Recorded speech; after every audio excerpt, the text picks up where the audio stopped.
예, 같이 한번 합독하십시다. 시작. 태초에 하나님이 천지를 창조하시니라. 그 땅이 혼돈하고 하나님의 영은 수면 위에 운행하시니라. 하나님이 이르시되 빛이 있으라 하시니 빛이 있었고. 아멘.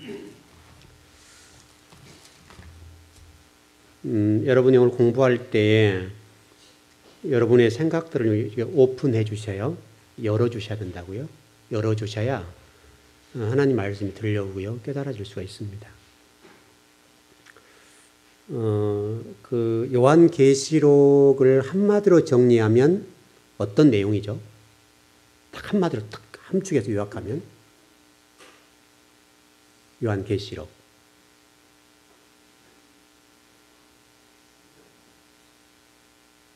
그러면 이제 어떤 것 같아요? 네. 딱 한마디로 딱 이렇게 함축해서 쫙 짜버리면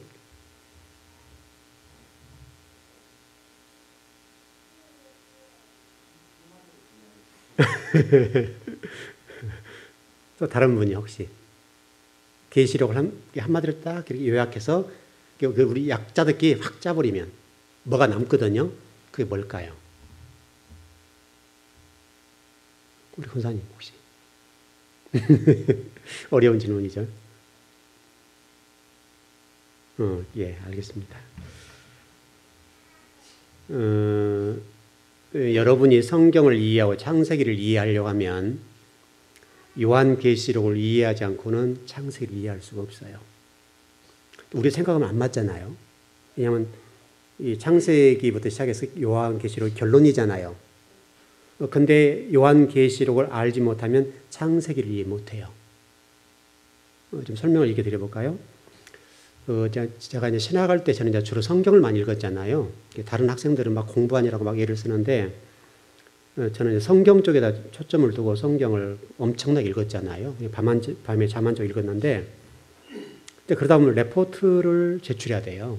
저는 이제 뭐 시험 공부나 기타 어떤 시간도 그냥 평상시에 똑같이 성경 읽고 시험 보고 그랬어요. 왜냐하면 저는 나름대로 1등은 되고 싶지 않았어요. 여러분들께 어떻게 뭐 교만한 얘기일지 모르겠지만 1등 하려고 하면 할 수 있겠더라고요. 충분하게 할 수 있는데 제가 우리 집사람한테 그 얘기를 했지만 내가 장학금을 타면 다른 사람 못하지 않냐. 왜냐하면 저는 그때 담임하고 있었잖아요. 담임 목회자니까 뭐 사례비를 많이 받는 건 아니었지만 그래도 다른 전수사님들보다는 사례비가 두세 배가 많았단 말이죠.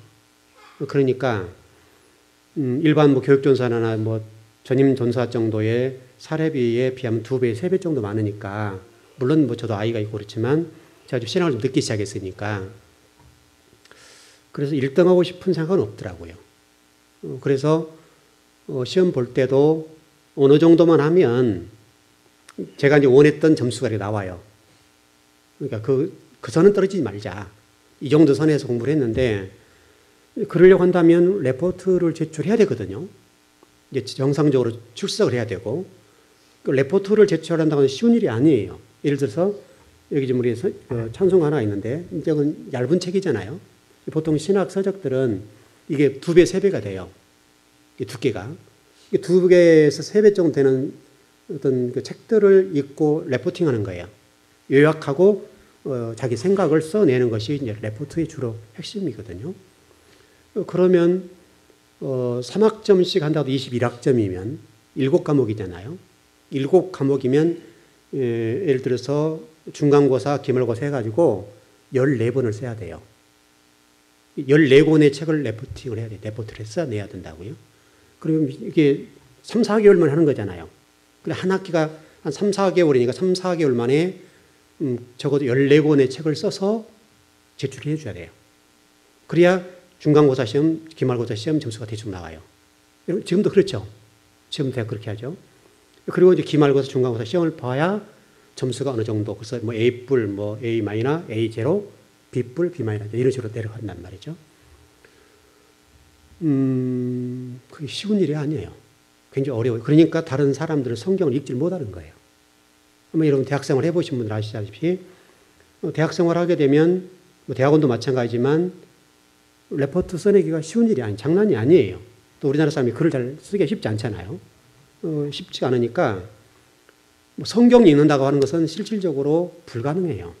이미 신학교는 성경을 어느 정도 읽었다, 어느 정도 지식적인 수준이 있다고 생각하고 성경 공부를 가르치는 거예요. 쉽게 쓰면 신학을 가르쳐 주는 거예요.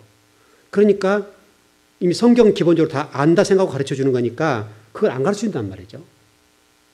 그리고 그 속에서 성경을 읽을 수가 없지만 레포트를 내지 않으면 점수가 안 나오니까 낼 수밖에 없는 거예요. 그러니까 그거 14권에 3, 4개월 만에 하겠지. 그 다음에 또 과목 따라가야 되지. 이렇게 하니까 그 다음에 주일날 설교 준비하잖아요. 뭐 주일학교든 뭐 중고등부든 자기가 맡은 분야에, 또 저 같은 경우는 수요일, 새벽 기도, 금요일, 주일 오후 설교를 5번 해야 된단 말이에요. 하여튼 큰 것만 해도 새벽 기도까지 하게 되니까 얼마나 많아요. 또 저는 새벽 기도 같은 경우 보통 1시간씩 성경을 가르쳤단 말이죠. 제가 신학하면서도 1시간씩 성경을 가르치니까 얼마나 이게 바빠요. 굉장히 힘들단 말이죠. 그럼 어떻게 하면 레포트를 빨리 쓸 수 있겠나? 어떻게 하면 빨리 쓸 수 있죠, 여러분? 어떻게 해요? 목차, 그렇죠. 목차를 보고 그 다음에 그 제목을 쭉 봐야죠. 그 다음에 네, 이 정도 맞았어요, 지금요. 결론. 그렇지. 대충 맞은 것 같아요. 저 같은 경우는 물론 책을 학교에서 지정해 주거든요. 지정을 해 주는 건데 머리글 보고 레포팅을 써내요. 레포트를 쓰는데 기본적으로 몇 장 써야 되잖아요. 머리글이 1장에서 2장 정도밖에 안 되거든요. 머리글이 1장에서 2장인데 그 1장, 2장을 보고 성경 그 책의 전체 내용을 파악해야 돼요. 파악하고 그래서 5장을 써라 그러면 A4 용지 5장을 써내야 되는 거예요. 아니면 10장을 써라 하면 10장을 써내야 돼요. 그러면 그 큰 틀을 잡아놓고 그냥 바로 워드작 바로 하는 거죠. 그래서 그냥 이게 탁 치고 나고 바로 끝내버려야 되는 거예요. 그렇지 않으면 할 수가 없어요. 성경을 못 읽는 거죠. 그러니까 목차를 지금 본다 그러는데 그래서 최소한 지연이하고 목차에 어떤 내용을 기록됐는가라고 보고 그 다음에 어떤 그 머리글 서문이라고 해서 머리글을 쫙 보고 그 다음에 좀 더 본 다음에 결론적인 부분을 딱 보면 끝나는 거예요. 그럼 그 책이 어떤 책인가를 알 수 있어요. 마찬가지로 성경도 똑같다고요. 성경도 창세기와 요한계시록은 서론과 결론이에요. 그러니까 성경책을 여러분 읽고 또 설교를 듣고 성경을 공부하는 데서 중요한 것은 이 서론과 결론을 이해하지 못한 상태는 설교가 안 들어오는 거예요. 성경 공부를 해도 결론을 모르면 아무리 성경 공부해도 뭔지를 몰라요. 예를 들어서 뭐 코끼리 뒷다리를 만지고 있는지 앞다리를 만지고 있는지 모른단 말이죠. 그래서 이 창세기를 공부하는 데 있어서 가장 중요한 것은 뭐냐면 요한계시록 알지 못하면 창세기를 몰라요. 근데 우리나라 정서는 어떻게 돼 있어요? 요한계시록을 설교하거나 가르치면 조금 이상한 목사님, 조금 색안경을 끼기 시작하는 그 목사님 좀 이상하네. 이렇게 보는 거죠. 왜냐하면 우리 존 칼빈이라고 하는 장로교의 아버지라고 할 수 있고 장로교를 창시했던 칼빈도 요한계시록 주석하다가 덮어버렸어요. 나는 못하겠다. 그래서 우리 목회자가 위로받는 거예요. 칼빈도 요한계시록 주석을 못 썼는데 나 정도야 뭐 그건 괜찮다 이거죠. 성도들에게 요한계시록 읽지 못하게 만들고 본인도 설교를 하지 않고 연구하지 않고 읽지 않는 거예요. 그러면 66권 가운데 한 권이 빠져나가는 거죠. 가장 핵심적인 가장 결론적 요한계시록 읽지 못하니까 그 다음에 창세기 유다서가 성경을 읽는다 본다면 또 성경 공부한다고 한다면 결론을 모르니까 제각각이라면 A, B, C, D 제각각 어떤 사람이 간접 자기 사고와 어떤 의식구조에 따라서 성경을 읽을 때에 자기 의식구조 수준, 자기의 사고 수준에서 성경 결론을 도출해 본단 말이죠. 유다서가 읽고 어떤 요한계시를 모르는 상태니까 다양한 해석이 나올 수밖에 없는 거예요. 그래서 한국 교회의 신학이 교단마다 다르고 목회자마다 다른 이유가 왜 그러냐면 그 문제예요. 요한계시록 결론을 모르니까 이렇게도 얘기하고 저렇게도 얘기하고 이렇게도 얘기하고 저렇게 얘기하는데 여기에 대해서 누가 옳다 그렇다는 말을 못 해주는 거예요. 조금 이해되셨나요? 그래서 요한계시록을 꼭 공부해야 돼 우리는요. 요한계시록은 어떤 특별한 누군가가 읽거나 요한계시록은 어떤 특별하게 은사를 받은 사람이 읽는 게 아니에요. 그건 반드시 누구든지 해야 돼요. 물론 거기에는 성경적인 수준이 있어야 되죠. 적어도 창세기부터 유다서까지의 성경을 완전히 통달해야 된다고 할까요? 창세기부터 유다서, 요한계시록 앞에 유다서까지를 자유자재로 성경을 가르칠 수 있을 만큼의 실력을 갖춰야 요한계시록을 볼 수 있어요. 그 정도로 갖춰야 돼요. 최소한도 우리가 우리가 성경을 읽자 얘기를 많이 하는데 성도들이 한 달에 한 독서 한 번 읽고 두 달에 한 독서 하신 분도 계시는데 기본적으로 우리 일반적인 성도는 최소한도 50독 정도 해줘야 돼요. 그래야 성경이 조금 보일 듯 말 듯 해요. 그 성경을 100독 정도 해보면 아 성경이 이거구나 라고 하는 감이 조금 와요. 100독을 하면. 이런 100독은 쉬운 일 아니죠. 최소한도 우리 목회자 정도 되면 아무리 안 해도 100독 이상 해야 돼요. 근데 실질적으로 100독하는 목회자가 많지가 않아요. 우리 한국의 목회자 가운데 100독한 분들에게 줄을 세워보면 보일 거예요. 딱 이게 보인단 말이죠. 누구누구에서 딱 벌써 200독 한 분 누구 또 그렇게 딱 등장 딱 나와버려요. 결론이 나와요. 그리고 적어도 100독 이상한 목회자는 흔하지 않아요. 그래서 여러분들이 성경을 읽으라는 이유는 그냥 여러분을 괴롭히거나 힘들게 하기 위해서 그런 것이 아니라 창세기부터 요한계시록 꾸준하게 정독을 해놓으면 나도 모르는 사이에 성경에 답이 나와요. 요한계시록 답도 나온다고요. 실질적으로요. 우리가 어떤 실험적인 어떤 한 부분을 제가 들어봤는데 어떤 한 10살이나 8살 정도 먹은 아이에게 요한계시록 성경을 읽도록 만들었어요. 그리고 질문을 던졌어요. 그리고 요한계시록 내용이 뭐니? 라고 물으니까 이 꼬마가 답하기를 예수님 승리한 거네요. 이렇게 답했다는 거죠. 뒷부분에 그 설명을 좀 드릴게요. 왜 그렇게 될 수밖에 없는가? 우리는 이 의식주와 사고가 복잡하니까 또 그다음에 성경 공부를 이렇게 되고 저렇게 되고 어떤 목회자가 이렇게 가르치고 저 목회자가 이렇게 가르치고 또 저 목회자가 이렇게 가르치고 다양하게 막 가르쳐버리니까 혼돈스러운 거예요. 근데 어린아이들 성경을 모르니까 한번 읽어보고 한번 그 내용이 뭔지 간추려 볼래? 딱 얘기하니까 어린 꼬마는 요한계시를 읽고 그 예수님 승리하셨네요? 딱 한마디로 하는 거예요. 요한계시의 핵심 중에 핵심이 뭐냐면 예수님이 승리했다는 거예요. 이게 결론이에요, 결론. 여러분, 그 정도는 알고 계셔야 돼요.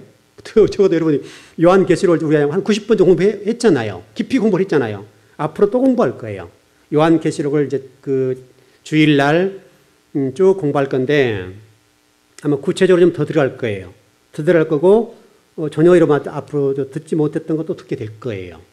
그래서 제가 지금도 쭉 준비를 해놨어요. 그래서 한 50번 정도 설교할 거를 현재 지금 준비해놨어요. 그리고 또 앞으로 계속 준비할 건데, 새롭게 될 거라고요. 그러니까 여러분이 너무나 우리가 지금 복잡하니까 요한계시를 읽어도 이해가 안 되는 거예요. 너무나 우리 사고가 의식구조가 그다음에 성경 공부했던 내용들이 이 목사님이 이렇게 가르치고 저 목사님 저렇게 가르치고 저 목사님 이렇게 가르치다 보니까 이게 막 믹서가 되고 이게 좀 이렇게 혼합됐다가 짬뽕됐다가 가있죠. 표현이 그친데 그러다 보니까 도대체 이게 뭔지를 모르는 거예요. 왜냐하면 이 목사님이 이렇게 가르치고 저 신학자는 이렇게 가르치고 또 저 신학 이렇게 가르치다 보니까 누가 말할지 모른다고요. 근데 실질적으로 그거 다 빼버리면 신학도 빼버리고 사고와 의식을 빼버리면 간단해요. 이해가 되게 됐다고요. 그러니까 여러분이 요한계시록을 꼭 알아야 창세기를 알 수 있어요. 창세기를 알기 위해서는 반드시 요한계시록을 공부해야 돼요. 요한계시록 공부하지 않는 상태에서는 창세기가 절대로 이해 안 돼요. 있을 수 없는 얘기예요. 그래서 제가 여러분 그 창세기 요한계시록 제일 중요하다고 그랬잖아요. 그래서 우리 교수님 실질적으로 거의 창세기 요한계시록 막 공부 많이 하잖아요. 많이 하는데 지금 우리 1장 3절 하는데 지금 오늘 몇 번째예요? 오늘 몇 번째죠? 28번째가 그런가요? 거의 1시간씩 28번 하는데 1장 1절에 3절까지밖에 그것도 많이 못 나갔어요. 앞으로 한참 나가야 돼요. 더 하려고 한다면 한참 해야 돼요. 시간을 좀 많이 못 끌어서 그렇지. 왜냐하면요. 실질적으로 창세기 1장 1절이면 끝나요. 성경이. 성경 전체는 창세기 1장 2절부터서 요한계시록 22장 21절까지는 창세기 1장 1절의 주석이에요. 창세기 1장 1절의 주석이니까 창세기 1장 1절만 가지고도 요한계시록 설교를 다 할 수 있어야 된다고요. 성경을 다 가르칠 수 있어야 된다고요. 그래서 여러분 요한계시록은 반드시 읽으셔야 돼요. 꼭 읽으셔야 돼요. 물론 정독해서 창세기부터 차근차근 읽어가세요. 최소한도 여러분이 아무리 안 읽어도 여러분이 하나님 부름받는 그때까지 기본적으로 50독은 해야 돼요. 최선도. 그게 예의예요. 하나님 앞에. 하나님이 우리에게 말씀하신 성경책이잖아 이게. 근데 하나님이 기록해 놓은 이 성경책을 50독도 못하고 하나님 앞에 간다. 너무 부끄러운 일이에요. 혹시 여러분 도전 받으세요? 그래서 기본적으로 성도들은 50독, 최선으로 목회자들 또 신학생들은 100독 이상을 해야 돼요. 아무리 안 해도. 이거 안 하면 직무유기예요. 직무유기. 뭐 성도들은 뭐 어쩔 수 없다 하더라도 우리 목회자들이 100독 이상 안 하고 목회하고 설교를 한다. 그것은 직무유기예요. 직무유기. 밖에 일이 바빠가지고 성경 읽을 시간이 없다. 그것은 이게 뭐가 바뀐 거예요. 어떤 본질과 비본질이 바뀐 것이고 목회의 가장 중심과 중심지 야든 그거 바뀐 거예요. 근데 실질적으로 우리나라 목회자가 성경을 이렇게 중요하게 생각 안 해요. 그냥 주석서 몇 권 딱 펴놓고 그냥 이렇게 하고 강해지 몇 권 딱 펴놓고 설교를 짝짝짝짝 짜집게 설교를 해서 끝나는 거예요. 그럼 멋진 설교 나오니까. 왜냐하면 너무 편하고 간단하잖아요. 너무 간단하죠. 강해지 몇 권 갖다 놓으면 설교가 쫙 나오잖아요. 그러니까 그렇게 쉽게 설명하면 우리 여러분 여성들이 밥하기 힘들죠. 밥하기 힘드니까 여기서 통닭시켜 먹는 거 똑같은 거예요. 아니면은 햇반이라 있으면 햇반 시켜 먹고 그다음에 그것도 뭐 라면 국물에다가 이런 격이에요. 근데 이런 것이 입맛은 있잖아요. 근데 그거 오래 먹으면 안 돼요. 저 같은 경우는 그거 먹으면 금방 이게 말을 해줘요. 그래서 잘 안 먹어요. 제가 어제도 뭐 장례식장 좀 갔다 왔는데 그 경상북도 예산을 갔다 왔는데 어떻든 그쪽 사신 분들은 좀 어떻게 오해할지 모르겠는데 저는 그 밥을 먹고 갔는데 별로 못 먹겠더라고요. 입맛이 안 맞아요. 안 맞는데 또 워낙 이제 배가 고프니까 조금 먹긴 먹었는데 먹고 와서 제가 좀 이게 애를 먹었어요. 오늘까지 애를 먹은 거예요. 싹 비워내는 거예요, 그냥. 안 맞아, 이게. 왜냐면은 지금 집에서 한 밥이 아니잖아요. 그것도 뭐 장례식장에서 이렇게 한 밥이니까 안 맞는 거예요. 근데 대부분이 우리 성도들이 밥하기 귀찮으니까 인스턴트 식품이나 그렇게 가볍게 처리할 수 있는 것을 처리해 주니까 자녀들의 건강이 어떻게 될 것이며 본인의 건강이 어떻게 될 것이냐. 똑같은 얘기예요.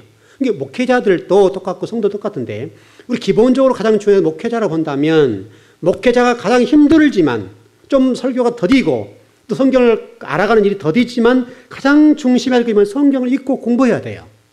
그리고 한 마리라도 좀 이렇게 바르게 던져줘야 된다고요. 설교를. 하나님 생각을.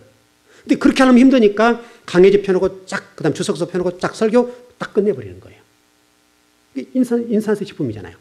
그러니까 라면 한 거 먹는 거 똑같은 거죠. 목회자가. 그거 먹고 성도들에게 성경을 가르치고 설교를 해주니까 성도들은 어떤 거에 더 영향가가 없는 것이죠. 비틀비틀, 비실비실. 한국 교회가 왠지 모르게 1200만, 800만 성도가 그러는데 힘이 없어요.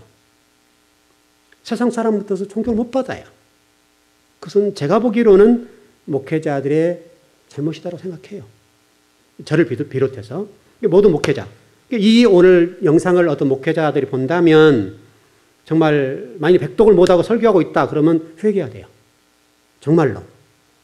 최소한 우리 주의 종들이 100독 성경 읽지 않고 설교하고 있다고 한다면 그것을 금식하면서 하나님 앞에 회개해야 돼요. 왜냐하면 아까 설명드렸던 것처럼 라면 사다가 끓여서 그거 먹고 나눠준 격이니까.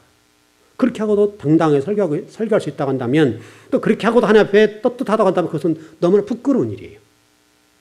여러분도 똑같아요. 여러분도 최소한도 창세기를 공부하는데 여러분이 창세기를 공부할 때 가장 중요한 것은 요한계시록가 지금 한 90번 정도 설교를 했어요. 그 수많은 시간 동안 제가 계속 그쪽에 많이 다뤄줬어요. 그 다뤄준 설교, 기본적으로 지금 1년 반 정도 설교한 내용과 계속 주일마다 계속 했잖아요. 연달아서. 89번 정도 됐을 거예요. 그러니까 그 설교 때마다 항상 종말적인 부분을 설교를 하고 있으니까 그럼 굉장히 많은 분량이 어떤 설교가 됐다고 보거든요. 그래 놓고도 여러분이 만약에 요한계시록을 전혀 모르겠다. 나는 깡통이다. 이렇게 한다면 안 된단 말이죠. 우리 교회에 설교 한 정도의 요한계시록 정도면 상당히 그래도 괜찮은 편이에요. 앞으로 더 들어가겠지만은 여러분들이 요한계시록을 공부했던 내용을 이렇게 생각해내야 되고 그 다음에 제가 계속해서 요한계시록적인 종말적인 설교했던 내용들을 이렇게 끄집어내서 창세기를 볼 수 있어야 돼요. 그래야 창세기가 보여요. 요한계시록 조금 더 정리해 볼게요. 나중에 공부를 하겠지만은 요한계시록의 가장 핵심적인 내용을 아까 예수님이 승리하셨다. 승리했다는 말은 저와 여러분도 승리한다는 말이죠. 결론이니까. 다시 설명하면 창세기에 시작된 그 모든 것들의 결론이 요한계시록이에요. 제가 오늘 새벽 예배도 말씀드렸죠. 그러니까 이 결론을 보고 창세기를 봐야 되고 결론을 보고 신앙생활을 하는 거예요. 그래서 예수님이 승리하셨다는 말은 나도 그리스도인들도 반드시 승리한다. 그 어떤 핍박과 어떤 강한 영적 세력들이 우리를 파괴하고 무너뜨리고 또 조롱하고 핍박하고 짓밟는다 하더라도 주님은 반드시 우리를 승리케 해주신다. 아멘이죠. 이럴 때는 아멘 하는 거예요. 진짜잖아요, 이거는요. 그 뭐 쓸데없이 목사, 부국 목사님들 방구 깨놓고 아멘 하면 또 아멘 하잖아요. 그런 건 안 해도 된다고요. 근데 우리는 뭐, 그래서 반주처럼 할렐루야 하면 아멘 이렇게 하고 뭐를 할렐루야예요, 할렐루야. 할렐루야는 뜻이 이름 뭔지 아시죠? 우리가 하나님 찬양합니다. 그 말이잖아요. 하나님을 찬양합니다. 근데 엉뚱한 예를 놓고 할렐루야 하면 또 반주거든요, 이건요. 근데 여러분들 또 아멘. 또 부흥하면 별 이상한 짓을 했었는데 그건 아니라 이 말이죠. 이것은 여러분이 아멘 하신 거죠. 예수님이 승리하셨습니다. 나도 승리합니다. 그것은 아멘이죠. 조금 달라졌어요. 그 다음에 중요한 것은 하나님이 얼마나 영광스러운 분인가. 요한계시록의 결론은 하나님이 얼마나 위대하신 분인가를 설명하고 있어요. 창세부터 출발했던 그 하나님이 얼마나 위대하신 분이고 얼마나 권세 있으신 분이고 얼마나 능력 있으신 분인가. 그를 설명하고 있다고요.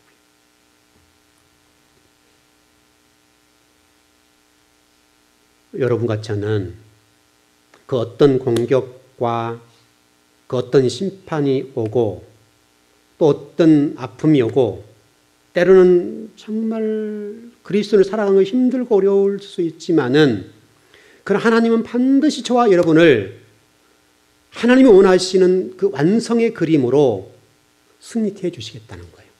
이게 요한계시록이에요. 그런 측면에서 성경은 특별히 창세기는 성경의 서론이에요. 공부를 잘하려고 한다면 서론과 결론을 알아야 중간은 알 수 있는 거예요. 중간은 그냥 서론 결론 알면 아는 거예요. 이게 여러분 성경입니다. 여러분이 성경의 결론, 조금 전에 말씀드렸던 것처럼 하나님 얼마나 위대하신 분이고 예수님은 반드시 승리하신다는 것과 우리가 얼마나 영광스러운 존재인가 그를 설명하는 요한계시록이다. 그래서 제가 여러분 저한공동체라는 말을 요한계시록 공부할 때 했죠. 저한공동체다 우리는. 그 어떤 핍박과 노마였던 것들, 세상의 어떤 것들 공격이 오지만 우리는 그것 때문에 굴하지 않고 넘어지지 않고 좌절하지 않고 저한공동체로서 진리를 가지고 무찔러 승리하는 것이다. 그 얘기예요. 그러니까 결국은.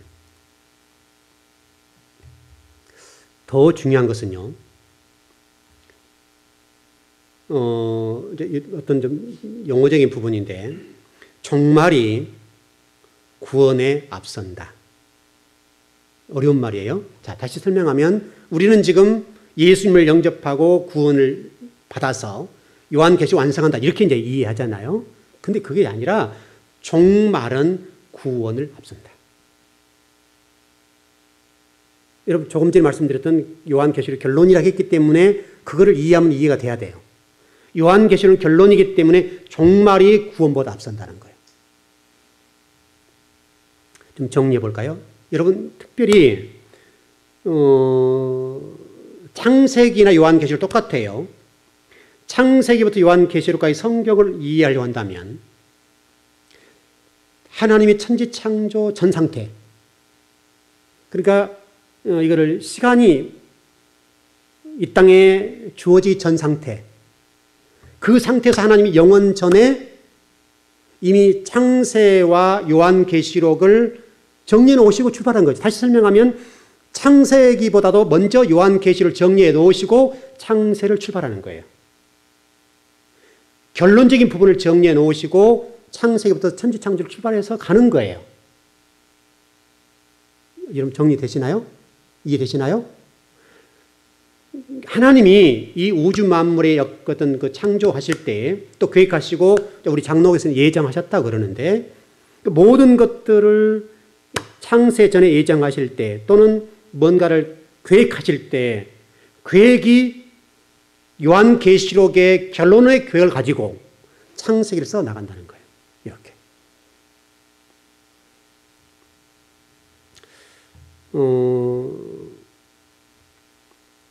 이것은 이렇게 좀 정리하면 될 것 같아요. 창세 전이라고 하는 것은 물질이 있기 전 상태, 물질이 있기 전 상태, 아무것도 없는 그 상태에서 시간이 없단 말이에요. 물질이 없다는 시간이 없단 말인데 그 영혼 속에서 우리 영혼 속에 들어가서 계시록을 쳐다보고 창세기를 쳐다보면 성경이 이해돼요. 그래서 꼬마 얘기한 거예요. 꼬마가 아무것도 성경을 모르는 상태, 아무것도 성경에 대한 지식이 없는 상태에서 그냥 있는 그대로 읽었는데 예수님 승리하셨는데요. 이렇게 얘기할 수 있다는 거죠. 근데 우리는 너무나 이게 사고가 복잡하고 싶고 복잡하니까 너무 힘든 거예요. 그래서 하나님이 먼저 계획하시고 계획을 이루어가는 과정이 창세부터 이렇게 요한계시록에 흘러가는 것이다. 먼저 계획해 놓으신 것을 이루어가는 과정이 창세부터 흘러가는 것이다. 여러분, 우리 교회도 똑같죠? 우리 교회가 제가 여기 개척할 때 이런 생각을 한 거예요. 우리 교회 구조도 좀 다르고 건물도 좀 일반 교회 좀 다르거든요. 그래서 제 생각은 좀 달랐어요. 똑같은 또 다른 교회가 되고 싶진 않았어요. 똑같은 또 다른 교회를 세우고 싶지 않았어요. 좀 우리 교회가 부흥이 좀 더디고 성도 숫자가 많지는 않지만 저는 그러나 똑같은 그들이 지향하는 그런 목회관을 가지고 교회를 세운다는 자체가 제가 허용이 안 됐어요. 용납이 안 됐어요. 그래서 우리 교회는 좀 뭔가 특별한 다른 교회를 만들자. 그래서 우리 교회는 사명자를 길러내는 그쪽에 핵심을 두고 가요. 성도 숫자가 많아지면 목회자는 좋을 수 있죠. 왜냐하면 쉽게 말해서 여러 가지 주어진 게 많잖아요. 그렇게 되면. 그러나 저는 그런 교회는 누구도 갈 수 있는 교회이기 때문에 저는 교회를 생각할 때 좀 뭔가 좀 다르고 특별한 또 다른 하나의 교회가 아니라 특별한 교회를 세우자. 이 생각을 가지고 출발을 했어요. 그래서 우리 교회는 사명자를 길러내는 그런 교회인데 그 사명자를 길러내기 위해서는 말씀과 기도로 접목이 간다. 이게 핵심인 거예요. 그래서 우리 교회는 그 사명자를 길러내기 위해서 하나님 말씀을 읽고 공부하고 기도하는 것, 이 두 가지 축을 가지고 가요. 그래서 우리 교회는 아무것도 없어요, 나머지는. 그래서 우리 교회는 오직 말씀과 기도만 해요. 우리 교회는 여러분 아시는 대로 프로그램이 없잖아요. 우리 교회 와서 정말 편하게 신앙생활 하려면 정말 편해요. 왜냐하면 타치하지 않으니까. 교회 안 나와도 왜 안 나왔는지 말씀 별로 안 해요. 기도 안 하냐면 왜 기도 안 하냐고 안 해요. 집사님 기도하세요? 안 해요. 헌신도 집사님 왜 헌신 안 하세요? 이렇게 안 해요. 그러니까 안 하려고 맘먹으면 진짜 편한 교회예요. 근데 우리 교회는 정말 헌신하려고 맘먹으면 진짜 힘든 교회예요. 왜냐하면 기본적으로 말씀을 공부해야 되고 말씀을 읽어야 되고 기도해야 되고 또 그 프로그램에 따라서 예를 들어서 정말 성경에 깊이 막 들어가는 이런 차원의 공부를 해야 되니까 그 일이 만만하지 않아요. 정말 거기에 들어가고 그 입장에서 성경을 공부하고 배우는 분들은 힘들어요. 근데 그것을 통과하고 나면 신앙이 쫙쫙 성장해줘요. 우리 교회 성도들 지금 다 이런 수요일에 오신 분들은 거의 그런 분들이잖아요. 처음에는 힘들고 어렵고 막 그랬는데 이제 공부를 하다 보니까 어느 순간 나도 모르게 신앙이 쭉 성장해 주니까 우리 여기 안에서 여러분 공통적으로 하는 얘기가 꼭 그렇잖아요. 목사님이요, 제가 이 안에 있을 때 몰랐는데요. 나가서 저와 같이 신앙생활했던 누구를 만나서 얘기를 해보니까 그분과 제 신앙이 달라졌어요. 그분이 내가 얘기한 일을 전혀 못 알아들어요. 우리 한 분, 두 분 얘기한 게 아니에요. 여러 분들이 저한테 와서 얘기를 해요. 목사님, 저도 여기 있을 때 잘 몰랐는데 제가 같이 신앙생활했던 분들을 몇 년 후에 가서 만나보니 그분과 대화해보니 우리가 배웠던 진리 말씀에 대해서 얘기를 해보니까 전혀 못 알아들어요. 이제 이렇게 되는 거죠. 우리는 모르는 상태인데 나가보면 안다고요. 하나님은 특별히 요한계시록이라는 입장에 정리해보면 이 요한계시록을 이해하고 해석할 때는 천지창조 전 상태. 왜냐하면 천지창조 전에 요한계시록을 계획하셨다 그랬죠. 이해되셨죠? 그러니까 천지창조 전에 요한계시록을 계획하시고 성경을 기록하시고 역사를 창조했으니까 이 요한계시록을 이해하려 한다면 우리 의식고전의 사고를 싹 빼버리고 창세기, 다시 설명하면 창세 전, 어떤 시간이 존재하지 않는 묵시 상태라고 할까요? 그냥 묵시 상태로 날 끌고 들어가면 계시록은 열려요. 이해된다고요.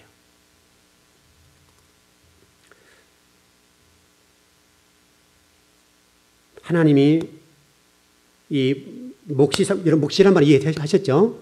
묵시 상태에서 하나님 창조 계획을 하셨을 때는 이미 요한계시록 새 하늘과 새 땅을 목적하시고 창세전에 일하신 거예요.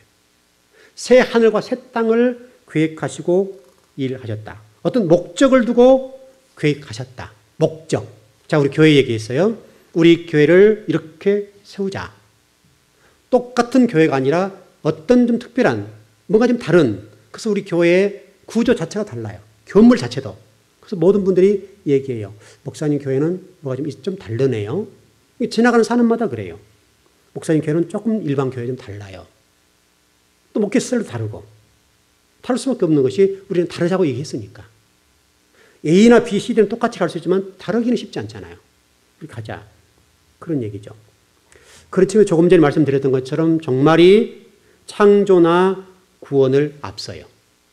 우리는 종말이 뒤에 등이 아니라 종말 향해 가는 것이 아니라 이미 종말을 결정해 놓은 상태에서 목적해 놓은 상태에서 창조와 구원 계획이 이루어져 간다 이 말이죠.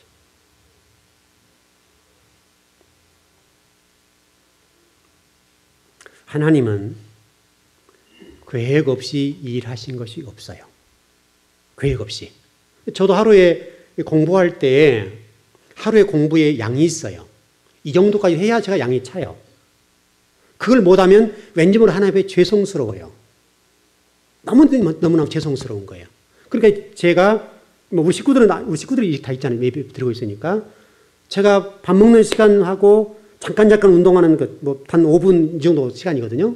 한 3번 정도 운동을 하니까 그 정도 시간을 빼고 거의 책상 앞에 앉아 있어요. 하루 종일. 그렇지 않으면 제가 하나님께 너무너무 죄송한 거예요. 그래서 우리 어제 같은 경우도 이제 장례식장에 제가 갔다 왔는데 장례식장에 갔다 올 때 제가 계획을 하고 갔죠. 몇 시에 출발해서 몇 시에 돌아올 것이다. 그 계획을 하고 간 거예요. 그리고 갔다 와서 저녁을 먹고 밤에 거의 11시 반 정도까지 공부했어 또. 그럼 제가 어제 운전만 7시간 한 거예요. 어제 혼자. 7시간 했으니까 쉽지 않죠. 7시간 하고 와서 저녁 먹고 또 그때부터서 밤 11시 반 거의 12시까지 공부했어요. 집사람이 한 12시간 했을 거예요. 계속 자라고 하니까 또 새벽기도 있고 하니까 잠은 잤는데 그러면 그 시간에 가서 몸 피곤할 거 아니에요.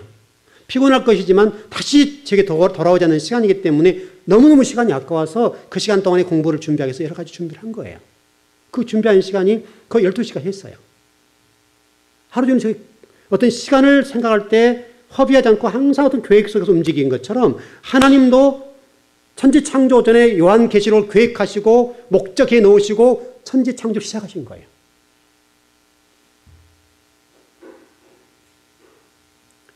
그런 측면에서 여러분 요한계시록을 이해하려고 한다면 시간을 벗어나서 시간을 뛰어넘어서 이해하려고 하는 그런 사고를 가져야 돼요. 여러분의 완전 우리 모세에게 모세야 너 이력서 내려놔 이 말 있죠. 여호수아에게 똑같이 너 이력서 내려놔 한 상태. 나는 아무것도 없는 상태. 그러면 들려와요. 여러분이 있으면 예를 들어서 설교를 이제 새로 오신 분들이 설교를 어렵다고 하거든요. 저한테 굉장히 제가 조심스럽게 하고 굉장히 조금 그 성도를 이해하는 수준을 떨어뜨려 주거든요. 왜냐하면 그것을 계속해서 어떤 하나의 정리해 놓은 부분들을 또 이해하고 있는 부분들을 그대로 선포 못 해줘요. 그거를 조금 이렇게 쉽게 언어로 고쳐서 해주고 또 그것을 나눠서 해줘요. 그래도 불구하고 우리 성도를 좀 이해를 하지만은 또 우리 성도를 또 새롭게 공부하면 오늘 공부도 좀 새롭죠. 그리고 이게 머리 아프다 이렇게 되는 거예요, 자꾸.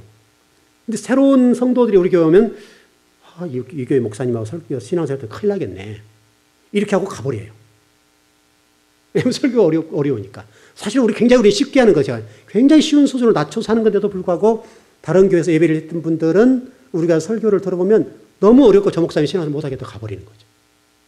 또 그럼 저도 잡지도 않아요. 참을 필요가 없잖아요.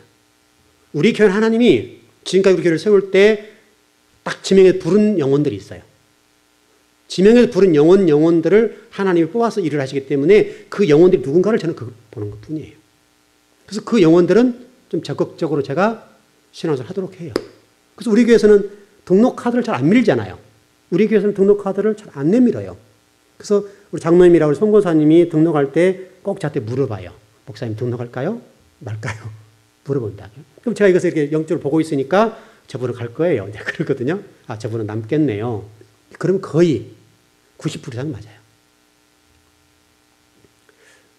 오늘 여러분 이제 조금 성경 공부가 조금 이제 어렵고 또 조금 이제 새로운 것 창세기를 들어가는 건데 여러분들이 성경 창세기나 요한계시록을 이해할 때 오늘 특별히 창세기 이해할 때도 시간 전상태로 여러분의 영혼을 돌려놓아야 돼요. 그러면 성경이 들려요. 여러분 지금 잘 따라오시죠? 이해하는 거죠? 하는 거죠? 예. 여러분의 영혼은 어떻든 여러분의 어떤 생각들과 이런 것들 다 좀 내려놔버리고 아예 어린 아이와 같은 상태로 여러분이 딱 앉아있으면 들려져요. 근데 여러분이 그동안에 어떤 목사님이 배웠던 것들, 또 창세기도 또 우리 교회에서 배웠던 것도, 우리 교회에서 배우는 건 뭐 벗어나지 않지만 또 다른 교회에서 배웠던 것, 이 목사님 배웠고 저 목사님 배웠던 것들을 종합해서 생각해 보니까 막 혼돈스러운 거예요. 그걸 쫙 내려놔야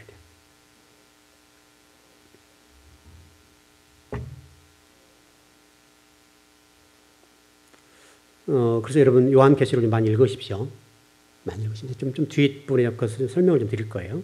왜 읽어야 되는가 설명을 좀 드릴 건데 분명한 사실은 하나님이 요한계시록을 목적하시고 계획해 놓으시고 창세하셨다. 창세기의 천지창조를 시작했다는 거. 여러분 오늘 이 밤에 꼭 이것을 절대 놓치면 안 돼요.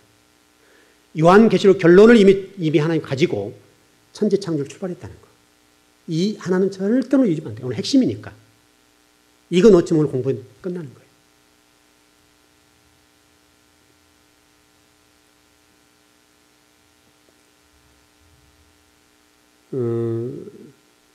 요한계시록과 창세기는 이와 똑같은 거예요. 컵과 똑같아요. 이렇게 분리할 수 없어요. 이 하나예요. 창세기와 요한계시록은 이와 이렇게 돼서는 안 돼요. 지금 분리되어 있잖아요, 우리가. 그래서 이 중간에 출애굽부터 유다서가 있는데 여기를 뛰어넘어서 이렇게 돼 있어야 돼요. 그래야 창세기도 이해되고 요한계시록도 이해돼요. 이 상태가 아니면 안 돼요. 아무리 해도 안 돼요. 그래서 요한계시록을 모르고 창세기를 이해한다. 그것은 있을 수 없어요. 창세기를 모르고 요한계시록에서 은혜 받는다. 있을 수 없어요. 요한계시록 알아야 창세기를 알고 창세기를 알아야 요한계시록의 말씀에서 은혜를 받고 감동을 받아요. 창세기를 모르는 상태 요한계시록을 읽으면 감동을 못 받고 은혜를 못 받아요. 두 짝이니까. 물론 크게는 성경 전체이죠. 그러나 창세기는 그와 똑같은 거예요. 한 예를 좀 들어볼까요? 성경은 창세기 아담과 하와가 에덴 동산 살 때 결혼하지요. 결혼할 때 또 결혼하기 전 상태도 마찬가지지만 그들이 옷을 입었어요, 안 입었어요? 안 입었죠. 근데 왜 성경을 기록할 때 꼭 그 부분을 이렇게 다뤘겠냐 이거죠. 왜냐하면 이 창세기를 기록한 연대가 몇 년 정도 됩니까? 모세가 기록했는데 지금으로 몇 년 전 얘기입니까? 창세기를 기록한 연대.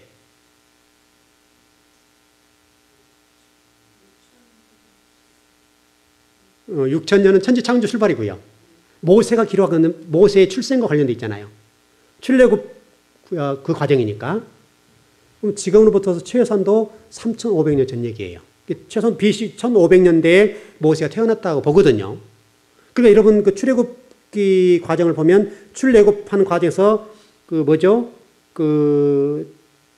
출애굽기 내용 가운데 1446년 애굽에 나왔을 때가 그 1446년 BC 그렇게 보거든요. 그러니까 1500년 정도로 보면 되거든요.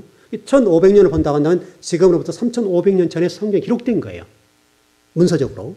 기록된 정경화 과정은 좀 다르지만은 어쨌든 이 모세오경 토라가 기록된 연대는 3500년 얘기예요. 전 얘기예요.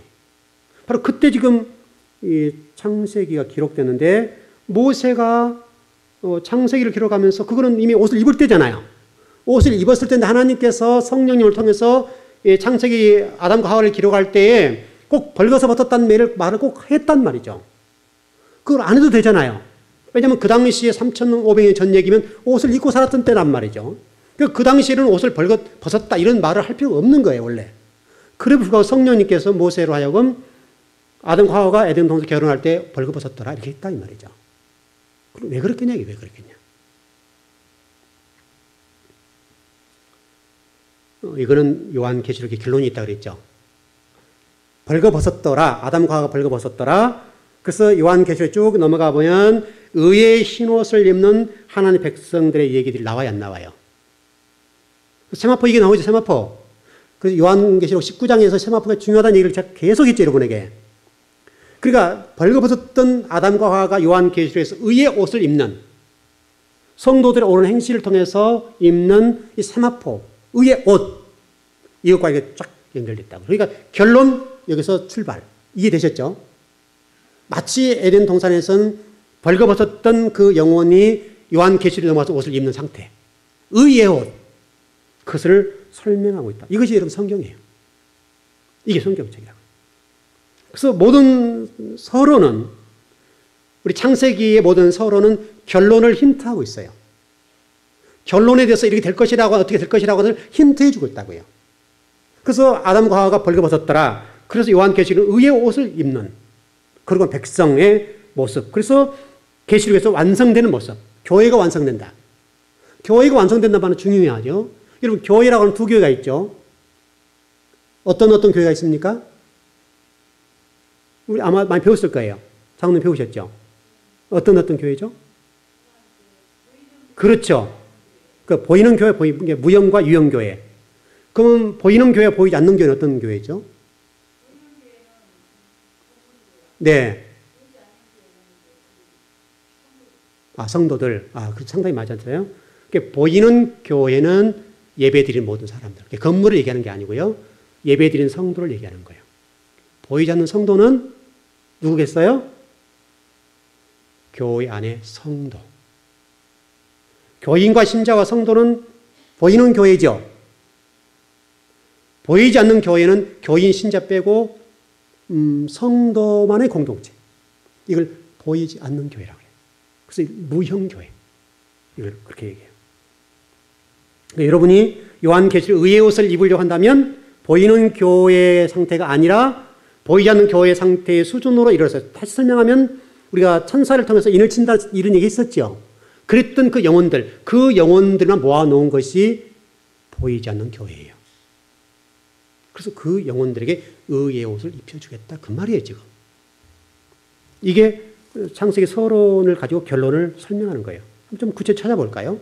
2장 9절 10절을 한번 읽어보시죠. 창세기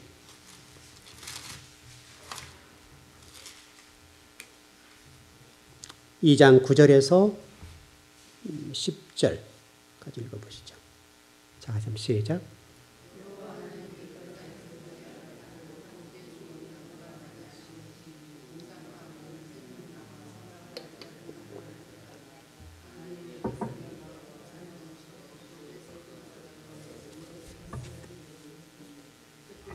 네. 잘 기억하십시오. 뭐가 있습니까? 예, 그리고 또, 네 강 있죠. 9절에 10절까지가 생명나무 선악과와 네 강 있죠. 그 다음에 읽어보시죠. 22장 요한계시록 1절, 2절 보시죠. 자, 그래서 창세기는 요한계시록을 기획했다. 그렇게 설명했는데 22장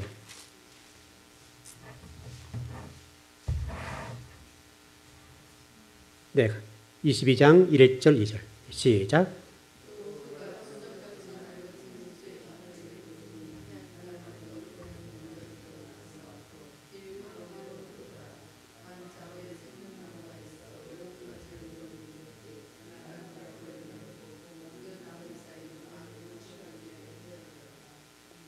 예, 22장 1절 2절에서 창세기에 나와 있는 내용 가운데 나와 있는 게 뭐죠? 생명나무. 예, 또 그다음에 강. 그럼 빠진 게 있네요. 뭐가 빠졌죠? 선악과가 빠졌죠. 이게 성경이라는 거죠. 이제 이런 걸로 공부해야 된다 이거죠. 왜 그럼 선악과가 빠졌냐? 그리고 여러분 창세기가 서론이고 요한계시록 결론이다. 창세기 생명나무와 네 강이 발언했던 부분을 설명하면서 요한계시록에서 생명나무가 나오고, 왜냐하면 창세기에서 생명나무가 화염검과 두루도는 검으로 막아버렸죠. 죄를 지은 상태에서. 왜냐하면 죄인이 생명나무를 먹으면 안 되니까 하나님께 먹지 못하려 에덴도 쫓아냈는데, 그 부분이 회복되는 것과 네 강에 대해서 사실 설명하죠. 강에서 설명하면서 생명수의 강이라고 되어 있잖아요. 창세기에서는 네 강이 됐죠. 비손, 기온, 히데kel, 유브라데. 네 강이 있는데 이 네 강을 설명하기를 생명수의 강이다 이렇게 됐다고요. 근데 여기서는 뭐가 빠졌습니까? 선, 악과가 빠졌다고요. 이게 창세기와 성경을 보는 눈이에요. 이걸 이해해야 돼요. 그러면 창세기는 종말을 향해서 어떻게 가고 있는가를 힌트하고 있고 어떻게 완성할 것인가를 설명하고 있죠. 창세기, 자, 여러분 이해되셨죠? 창세기는 종말을 향해서 어떻게 지금 갈 것인가, 어떻게 갈 것인가와 또 어떻게 완성할 것이냐, 이걸 보여주고 있다. 자, 여러분, 저 좀 쳐다보세요. 조금 어렵나요? 어렵나요? 이해되셨어요? 안 되셨어요? 잘 안 됐어요? 네. 창세기 2장 9절 10절에서 생명나무와 선악과와 네 강이 나오는데, 요한계시록에서는 생명나무와 강이 나오고 선악은 빠졌어요. 다시 설명하면 이 일을 통해서 하나님이 말씀하시려고 있단 말이죠. 지금 창세기가 어떻게 종말을 향해서 가고 있는가, 그걸 힌트하고 있고, 그 다음에 어떻게 완성될 것인가를 지금 요한계시록은 우리에게 보여주고 있는 거예요. 그거를 지금 창세기 요한계시록을 설명하고 있어요. 그리고 특별히 창세기에서 아담과 하와가 혼인하는 장면이 나오는데, 요한계시록에서는 어린 양과 예수님이 혼인하는 장면이 나오죠. 나와요, 안 나와요? 나오죠. 그러니까 창세기의 아담 하와의 결혼 얘기를 요한계시록에서 우리 교인들, 성도들과 어린 양 예수 그리스도 혼인 얘기가 나오죠. 완성한다, 이 완성. 이걸 향해 지금 가고 있는 거죠. 그걸 설명하고 있어요.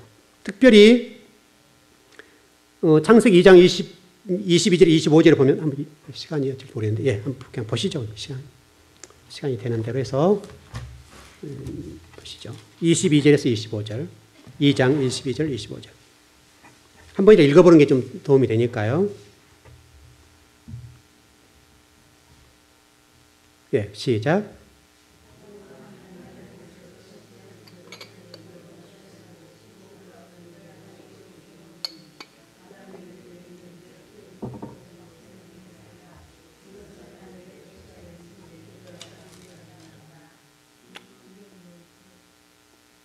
네, 25절까지인가요? 네, 아니하니라. 자, 여러분 24절 보시죠. 그러므로 남자가 부모를 떠나 그의 아내와 합하여 둘이 한 몸을 이룰지로다. 자, 여러분 여기서 좀 말이 좀 이상하지 않습니까? 이러므로 남자가 부모를 떠나 그의 아내와 합하여 둘이 한 몸을 이룰지로다. 여기서 남자는 누구죠? 아담이죠. 아담에게 아버지가 있어요, 없어요? 어머니가 있어요, 없어요? 근데 왜 그러죠? 근데 이 성경은 부모가 안 계시는데 부모를 떠나라고 되어 있단 말이죠. 여러분 이상하지 않나요? 이렇게 처음 보는 거죠. 평상시 우리는 그냥 봤던 건데 이제 그래서 공부를 이렇게 하는 거예요. 아담이 부모가 계세요, 안 계세요? 여러분 전혀 생각 못했던 거죠. 아담 부모가 안 계세요. 아담 자체가 최초 인간이에요. 흙으로 땅으로부터 올라온 먼지에 불과한 그의 하나님이 생기를 불어넣으시니 살아있는 사람이 되었어요. 그러면 그의 부모는 있어 없어요? 그가 조상이잖아요. 그가 조상. 인류의 조상이고 하와가 어머니의 조상이고. 근데 성경은 거기에 대해서 설명하기를 뭐라고 되었어요? 부모를 떠나라고 됐다고요. 도대체 이게 뭔 말이에요? 이것은 단순하게 아담과 하와가 결혼하는 것을 설명하는 것이 아니라 단순히 아담과 하와가 만나서 결혼했다고 하는 것을 설명하려고 하는 것이 아니라 요한계시록에서 예수 그리스도와 더불어서 하나가 되는 혼인하는 이거를 설명하기 위한 힌트를 주고 있는 거래요. 부모를 떠났다 이렇게 되죠. 왜냐하면 예수님께서 부모님 떠나셔서 안 떠나셨어요. 만왕의 왕 되시고 그의 아버지 되신 그 아버지를 떠나서 땅에 성육신하셔서 그렇게 됐죠. 예수 그리스도와 연합된 부분을 설명하기 위해서 창세기에서는 부모를 떠난다고 얘기해요. 다시 설명하면 아담과 하와가 부모를 떠난 것이 아니라 예수님이 만왕의 왕 되시고 이 우주만물의 천지를 창조하신 그 하나님을 떠나서 이 땅에 내려오신다. 그걸 설명하기 위해서 그렇게 해놨다는 거예요.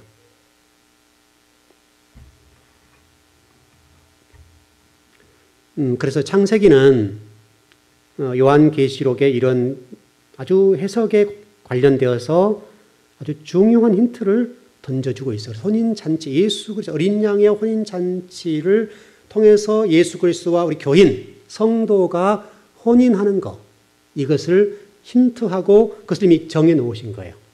정해놓으시고 창세기를 출발하는 거예요. 그래서 아담과 하와가 부모를 떠났다라고 얘기를 해주는 거예요. 그렇게 아마 이해하면 될 것 같아요. 이제 이거는 이제 여러분과 저에게 적용을 시켜보면 아주 중요한 부분들인데, 여러분의 남편, 아내 설명을 드리면 똑같아요. 자, 어떤 남편이 있습니다. 이제 남자분들이 많지 않으니까 그게 편하겠네요. 남자도 있는데 매일 술 먹고 흥청거리고 매일 노름하고 헛터치고 늘 술 먹고도 소리치고 그리고 문 두드리고 발로 차고, 그럼 어떻게 해야 되겠어요? 저놈의 인간 얼어 죽어라. 문 닫아버리죠. 이러면 돼요, 안 돼요? 돼요, 안 돼요? 안 된다고요. 왜냐하면 밉지만 예수 그리스도가 모두를 저와 여러분이 희생하신 것처럼 우리를 위해서 고난을 당하시고 희생하시고 봉사하시고 사랑하셨던 것처럼 우리도 비록 발로 대물을 차고 들어오지만은 따뜻하게 맞이해주고 오면 식에서 따뜻한 물 떠다가 남편 닦아줘야 된단 말이죠. 쉬워요? 어려워요? 어렵죠. 이걸 설명하고 있다고요. 우리가 예수님과 혼인할 수 있어요? 없어요? 우리의 죄성으로 봤을 때. 근데 우리 주님께서 우리에게 혼인해 주겠다고 얘기하잖아요. 네가 이렇게만 해주면 내가 혼인해 줄게. 우리는 수준 자체가 사람과 관계 속에서 안 되는데 하나님 되신 그분이 우리 수준으로 내려와서 나와 혼인해 주겠다는 거예요, 지금. 그런데 우리는 좀 술을 먹고 좀 그렇게 하거나 조금 그러면 우리는 머리를 쥐어 뜯는다고요. 떠서 그냥 막 대머리를 만들어버린 거죠. 하나님 그렇게 하지 말라는 거예요. 네가 끊임없이 사랑해주고 끊임없이 그에게 관심을 두고 주님의 사랑으로 내가 너를 사랑한 것처럼, 내가 하늘 보좌를 버리고 이 땅에 내려와서 내가 너를 구속해 준 것처럼, 내가 너를 품어준 것처럼, 내가 너를 용서한 것처럼 너도 그렇게 해라. 그게 십자가다. 그게 결혼이다. 그걸 설명한다는 거죠. 그럼 여러분 실질적으로 여러분들이 가정 속에서 쉽지 않는 얘기인데 조금씩 하시라고요. 남편이 아무리 보기 싫어도 그 영혼 지옥 가는 것을 막기 위해서라도 반드시 여러분은 그 영혼을 하나님 품에 돌아오게 하기 위해서는 여러분이 선교사가 되어서 십자가를 지고 그 영혼을 위해서 십자가를 지고 죽어야죠. 그 남편, 아내 똑같죠. 믿지 않는 남편, 믿지 않는 아내가 있다고 한다면 그 남편과 아내를 향해서 주님의 사랑을 가지고 주님의 사랑 때문에 창세기에서 벌거벗은 상태로 결혼한 상태를 요한계시록에서는 의의 세마포를 입고 독생자 예수 그리스도와 혼인하는 그 놀라운 광경을 말씀하시면서 저와 여러분들에게 네가 그를 위해서 희생해. 네가 그를 위해서 봉사해. 네가 그를 위해서 그리스도의 사랑을 전해. 그게 결혼이야. 그게 우리 결혼 생활이라는 거죠. 생활. 그래 여러분 남편들 혹시라도 아내들 혹시라도 그런 분이 있다면 무릎 꿇고 기도하시고 술 먹고 들어오면 등 두드려주고 발 닦아주고 탁 좋은 집을 탁 해서 깔아주라 이거죠. 그러면 그 남편이 언젠가는 그 아내의 헌신적인 사랑에 의해서 이런 아내가 어디 있나. 그리스도의 사랑으로 그리스도가 사랑해 준 것처럼 그렇게 해주라는 거예요. 그래야 그 영혼이 언젠가 돌아오지 않겠냐 이거죠. 근데 만일에 그렇게 또 오는 영혼들에게 당신 술 먹었으니까 대문 밖에 자. 이렇게 하거나 아니래 당신 이게 뭔 꼴이야 이렇게 하면서 막 해버리면 그 영혼은 주님 앞에 들어올 수가 없고 주님이 우리에게 약속하신 이 혼인 예식에 관련되어서도 걸리게 된다 이거죠. 그래서 여러분에게 주신 그 남편, 주로 남편들이 문제를 많이 일으키니까 많이 일으키는 그 남편을 예수님처럼 사랑해야 된다. 그분이 예수님이에요. 예수님. 참 어렵죠, 여러분. 오늘 설교 안 듣는 것만 못하죠. 근데 맞아요. 이거를 설명해 주고 있대요. 그러면 예수님과 우리 혼인잔치 그것만 끝나버리면 나머지는 안 되잖아요. 지금 가족 문제는. 바로 그 내용 가운데 여러분의 벌거벗은 그 상태로 있는 그 신랑을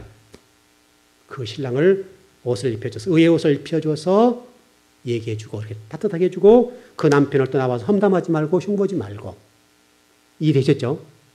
우리 남편 때문에 못 살아 이렇게 하지 말라 이거예요. 왜냐하면 주님이 어련히 그 남편을 붙여줬겠어요. 65억 또는 70억 인구 가운데 어련히 그 영혼을 붙여줬겠냐고요. 70억 가운데 한 명이잖아요. 그러니까 그 남편이 주님으로 생각하고 희생하고 봉사하고 사랑으로 그 문제투성이인 그 남편을 예수님을 섬기듯이 섬기면 그 남편이 조금씩 변해갈 거라는 거예요.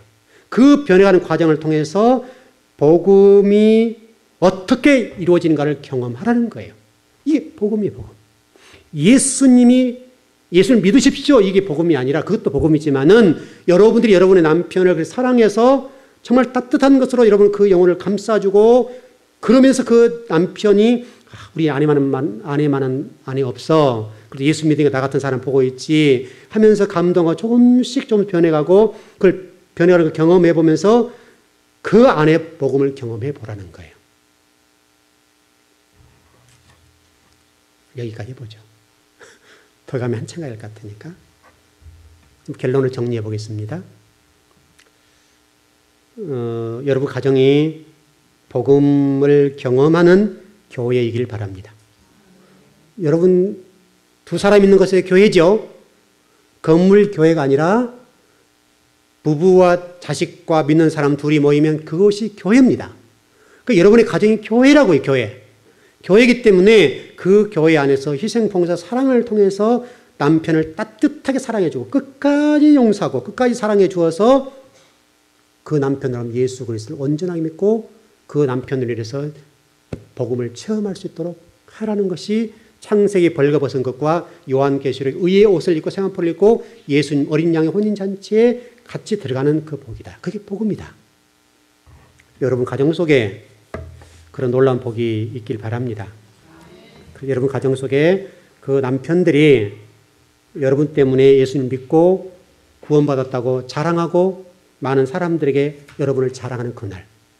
여러분 그게 순교자적인 삶입니다. 그 삶을 살아서 여러분 믿지 않는 남편들이 혹시라도 있다면 그 남편을 꼭 구원해내는 그런 복이 있길 바랍니다. 기도하겠습니다.